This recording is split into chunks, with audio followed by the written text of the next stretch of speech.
시청자 여러분 안녕하십니까? BOA 모닝뉴스 시작합니다. 미국의 토니 블링컨 국무장관은 세르게이 쇼이구 러시아 국방장관이 우크라이나와의 전쟁에 필요한 무기를 확보하기 위해 북한을 방문했던 것으로 판단한다고 밝혔습니다. 한국 국방부는 우크라이나 군대가 러시아군으로부터 북한산 무기를 빼앗았다는 외신 보도와 관련해 러시아와 북한 간의 불법 무기 거래를 즉각 중단할 것을 촉구했습니다. 허무호 기자가 보도합니다.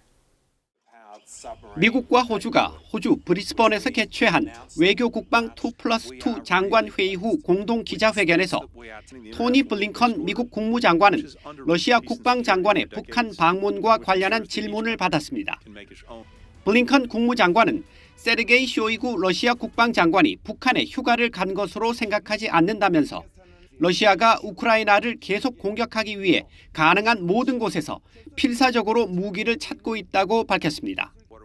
We're seeing Russia desperately looking for support, for weapons, wherever it can find them to continue to prosecute its aggression against Ukraine. And we see that in North Korea.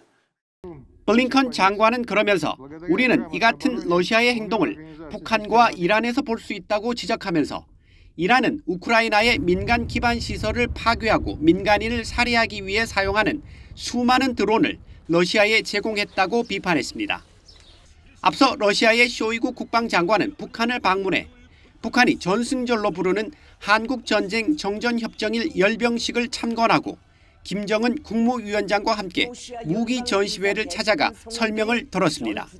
북한의 조선중앙TV는 이후 전통적인 조러 관계를 한층 강화 발전시키고 급변하는 국제안보 환경에 대처해 국방과 안전 분야에서 두 나라의 전략 전술적 협동과 협조를 더욱 심화 발전시켜 나가는 데서 중요한 계기라고 보도했습니다. 한국 국방부는 러시아와 북한의 무기 거래는 불법이라면서 즉각 중단할 것을 촉구했습니다.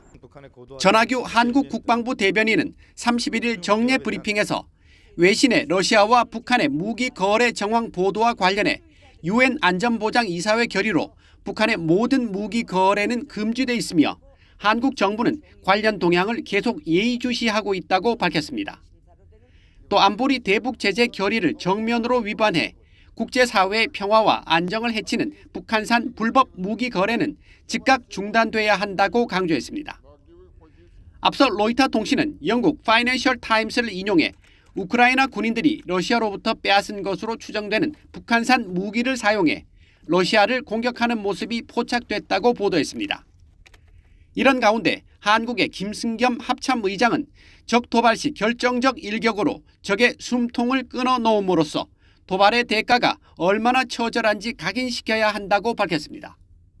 8월 중순 미한 연합연습 을지 프리덤 실드를 앞두고 31일 전방부대를 방문한 김 의장은 적의 도발은 진행 중이며 을지 프리덤 실드를 빌미로 도발 위협과 강도는 점증할 것이라고 지적하고 적이 도발하면 현장에서 과감하게 응징하라고 지시하며 이같이 말했다고 한국 합동참모본부가 밝혔습니다.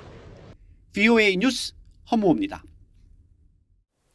조 바이든 미국 대통령이 다음 달 캠프 데이비드에서 열리는 미한일 3국 정상회의를 앞두고 한일 관계가 근본적으로 변화됐다고 밝혔습니다.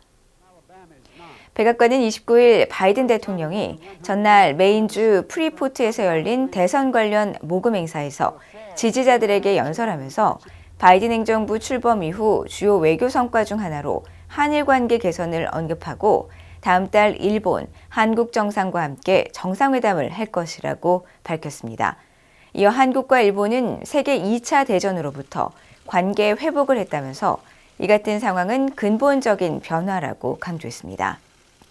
앞서 바이든 대통령은 지난 6월에도 주요 7개국 G7 정상회의 등과 관련한 외교 성과를 내세우면서 미국은 동맹국들을 다시 화해시키기 위해 또 세계를 통합시키기 위해 매우 열심히 노력했다면서 한일 관계 개선의 막후 역할을 밝히기도 했습니다. 미국 연방하원의 제이슨 스미스 새 위원장을 단장으로 하는 하원 의원 대표단 8명이 한국을 찾아 윤석열 한국 대통령을 예방했습니다. 윤 대통령은 31일 용산 대통령실에서 미국 하원 의원 대표단을 만나 환영하며 한미 양국이 첨단 기술 동맹이자 가치 동맹으로서 함께 글로벌 리더십을 계속 발휘하도록 긴밀히 협력해 나가길 바란다고 말했다고 한국 대통령실이 밝혔습니다.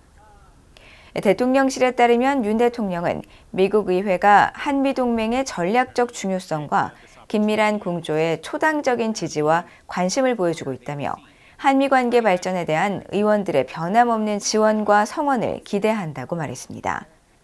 또 스미스 위원장은 그 어느 때보다 강력하고 견고한 미한동맹을 직접 확인하고 양국 간 경제협력 강화를 적극 추진하기 위해 한국을 방문했다고 말하고 신뢰할 수 있는 동맹으로서 양국이 더 긴밀히 협력하고 공조해 나갈 수 있도록 계속 지지하겠다고 밝혔습니다. 미국 국방부는 한국방위사업청과 함께 미국과 한국이 공급 안보 약정 소사를 체결하기 위해 계속 조율해 나가기로 했다고 밝혔습니다. 미국 국방부는 31일 보도자료를 통해 윌리엄 라프란테 획득 담당 차관이 지난 28일 미국을 방문한 엄동환 한국 방위사업청장을 만나 제48차 방산기술협력위원회를 열고 이같이 합의했다고 밝혔습니다. 또 양측은 미국 국방부가 협정국과 방산시장을 상호 개방하면서 지속적인 협력 체계를 구축하기 위해 체결하는 협정인 국방 상호조달협정 추진 계획과 공급망 회복력에 대해서도 협의했다고 밝혔습니다. 공급 안정약정 소사는 미국 국방부가 국방 관련 산업 자원의 신속한 공급을 목적으로 동맹국과 체결하는 약정으로 상대국 요청 때 계약 물품의 우선 납품을 지원하게 됩니다. 최근 제주기지에 입항했던 미국 해군의 LA급 핵추진 공격 잠수함 아나폴리스함이 한국 해군 이지스함 등과 연합훈련을 실시했습니다. 한국 해군은 30일 한국과 미국 해군이 29일 제주 남방해역에서 연합 대잠전 훈련을 실시했으며 이번 훈련은 북한의 미사일 도발로 위협이 고조되는 상황에서 북한 잠수함 침투에 대비해 양국 해군의 대응 능력을 강화하고 상호 운용성을 증진하기 위해 마련됐다고 밝혔습니다. 또 이번 훈련은 링스 헬기가 수중의 이상 물체를 탐지해 관련 정보를 이지스함 등에 전파하고 이지스함은 한국과 미국 잠수함에 다시 이 정보를 보내는 등 가상의 북한 잠수함을 탐색, 추적 절차를 숙달하는 방식으로 진행됐다고 밝혔습니다. 이번 훈련에는 미국 해군의 아나폴리스함과 함께 한국 해군 이지스함인 율곡 2함과 잠수함 이순신함, 링스 해상작전 헬기 등이 참가했습니다. 이상으로 BOA 모닝뉴스를 모두 마칩니다. 시청해주신 여러분 고맙습니다.